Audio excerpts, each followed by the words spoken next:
গীতায় জীবে প্রেম। গীতার ত্রয়োদশ অধ্যায় 23 নম্বর শ্লোকে বলা হয়েছে যে এই দেহে যে পরম পুরুষ আছেন তিনি উপদ্রষ্টা, অনুমন্তা, ভর্তা, ভোক্তা, মহেশ্বর ও পরম আত্মা বলিয়া উক্ত হন।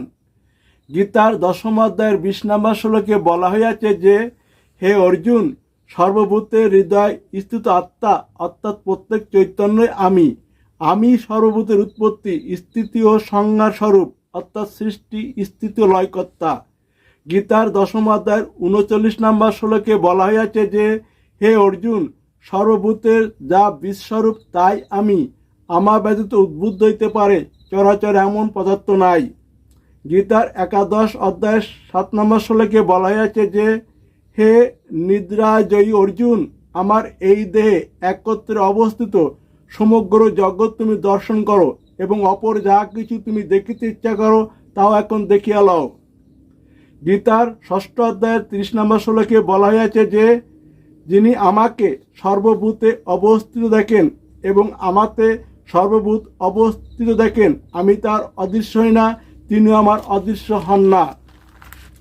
গীতার ষষ্ঠ অধ্যায়ের 31 নম্বর শ্লোকে বলা হয়েছে যে যোগী সমত্ব বুদ্ধি অবলম্বন পূর্বক সর্বভূতে ভেদ জ্ঞান পরিত্যাগ করিয়া সর্বভূতে স্থিত আমাকে ভজনা করেন, তিনি যে অবস্থায় থাকুন না কেন আমাতে অবস্থান করেন।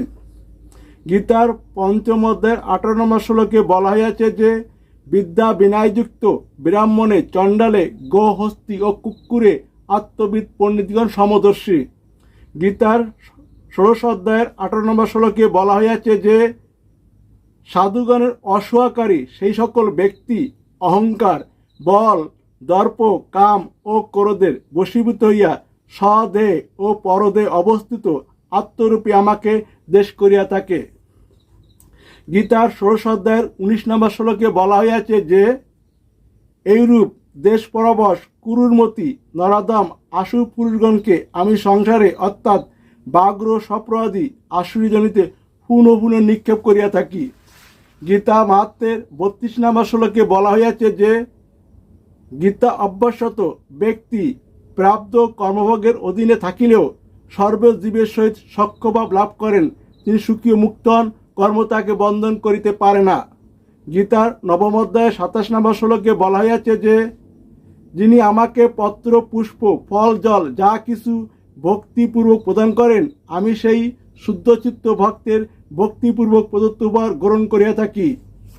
তাই সঠিক সাধন বদনের জন্য গীতার 6ষ্ঠ অধ্যায়ের 16 নম্বর শ্লোকে বলা হয়েছে যে হে অর্জুন, কিন্তু যিনি অত্যাধিক আহার করেন অথবা একান্ত অনাহারী তার যোগ হয় না। অতিশয় নিদ্রালু বা অতিশয় জাগরণশীলেরও যোগ সমাধি হয় না। গীতার 6ষ্ঠ অধ্যায়ের 17 নম্বর শ্লোকে বলা হয়েছে যে যিনি পরিমিতরূপ আহার ব্যয় করেন, পরিমিতরূপ কর্মচেষ্টা করেন, পরিমিত রূপে নিদ্রিত ও জাগ্রত থাকেন, তার যোগ দুঃখ নিবর্তক হয়। উপসংহার: স্রষ্টা এক এবং অদ্বিতীয়, আর এই অদ্বিতীয় শব্দের অর্থ হলো তিনি ছাড়া দ্বিতীয় আর কোনো ব্যক্তি বা কর্তা নাই, অর্থাৎ কোনো শরিক নাই। প্রমাণ গীতায় শ্রীকৃষ্ণের বিশ্বরূপ, আর বেদে পুরুষ সূক্তে সেই বিরাট পুরুষই হলেন পুরুষোত্তম শ্রীকৃষ্ণ। আকার শূন্য বাসুদেব অর্থাৎ পরমাত্মাই হলেন স্রষ্টা, আর তার সৃষ্টি সকল হইল তার নিজের রূপ বা আকৃতি অর্থাৎ আকার শূন্য স্রষ্টার মূর্তি। সকল সৃষ্টির মধ্য বাইরে সেই একমাত্র আকার শূন্য পরমাত্মাই অর্থাৎ স্রষ্টা বাসুদেবী বিরাজমান। তাই সৃষ্টি সকল সতেজ থাকেন, আর তিনি সৃষ্টি ছেড়ে গেলেই সেই সৃষ্টির বিনাশ ঘটে, কিন্তু তার জন্ম, মৃত্যু বা বিনাশ নাই। তাই সকল সৃষ্টি পূজ্য। হিন্দুরা বা সনাতনীরা তাই সর্বত্র সর্বদা সেই একক স্রষ্টার বিভিন্ন রূপ আকৃতিতে পূজা করে থাকেন। মনুষ্য যেমন জীর্ণ বস্ত্র পরিত্যাগ করিয়া নতুন বস্ত্র গ্রহণ করে, সেরূপ আকার শূন্য পরমাত্মা বা স্রষ্টাও জীর্ণ শরীর পরিত্যাগ করিয়া নতুন শরীর পরিগ্রহ করেন। তাই কোনো প্রাণীকে মেরে ধরে হত্যা করে ভক্ষণ করা মানে স্রষ্টাকে মেরে ধরে তাড়িয়ে দিয়ে তার গায়ের পোশাক খুলে নিয়ে ভক্ষণ করা। তাই স্রষ্টা তাদেরকে সাজাস্বরূপ বারে বারে নরকে নিক্ষেপ করে এবং সেখান থেকে ফিরে এসে তারা ব্যাঘ্র, সর্প, কৃমি, ইত্যাদি বিভিন্ন যোনিপ্রাপ্ত হয়। তাই কথায় বলে, যারা জীবের সঙ্গে প্রেম করেন তারা হয় ঈশ্বর, আর যারা জিহ্বার সঙ্গে প্রেম করে তারা হয় রাক্ষস। এবং শাস্ত্র বলে, অহিংসা হয় পরম ধর্ম, স্বর্গের হয় কারণ, আর হিংসা হয় অধর্ম, পতনের মূল, নরকে হয় গমন। তাই এখন প্রশ্ন হলো, তাহলে আমাদের জন্য খাদ্য কি? স্রষ্টা এই পৃথিবীতে উদ্ভিদ ও প্রাণীর বিনিময়ে শান্তি প্রতিষ্ঠা করে রেখেছেন। প্রমাণস্বরূপ উদ্ভিদ প্রাণীকে অক্সিজেন প্রদান করবেন এবং প্রাণী উদ্ভিদকে কার্বন ডাইঅক্সাইড প্রদান করবেন। তাই খাদ্যটাও সেই উদ্ভিদ থেকেই সকলকে গ্রহণ করতে হবে। প্রমাণস্বরূপ স্রষ্টা নিজেই বলেছেন, যিনি আমাকে পত্র, পুষ্প, ফল, জল যা কিছু ভক্তিপূর্বক প্রদান করেন, অর্থাৎ উদ্ভিদ জাতীয় খাদ্যই স্রষ্টার প্রিয়। সুতরাং স্রষ্টার প্রিয় হইতে গেলে অবশ্যই স্রষ্টার প্রিয় খাদ্যই আমাদের গ্রহণ করতে হবে। তাই হিন্দু বা সনাতনীদের ধর্মীয় কোনো কর্মকাণ্ডে মাছ মাংস ব্যবহার করা হয় না।